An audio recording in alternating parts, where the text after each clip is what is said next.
Saudi আরবে জীবন করতেন এবং ইদানিং আমাদের এলাকা তো উনিও ইউনিয়নের বাসিন্দা, উনিও চেয়েছেন।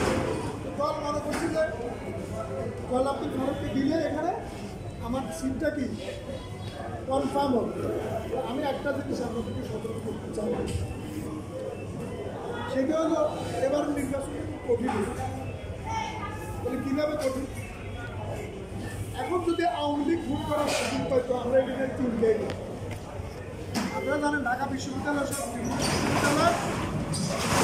ছাত্র সংসদ নির্বাচন হয়েছে, সে নির্বাচনে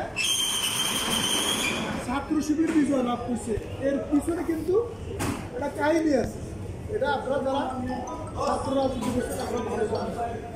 এখানে বিগত 15 বছর ঢাকা বিশ্ববিদ্যালয় সহ বিভিন্ন বিশ্ববিদ্যালয় ছাত্রলীগ কিন্তু আমাদের ছাত্রদেরকে প্রবেশ করতে দেয়নি।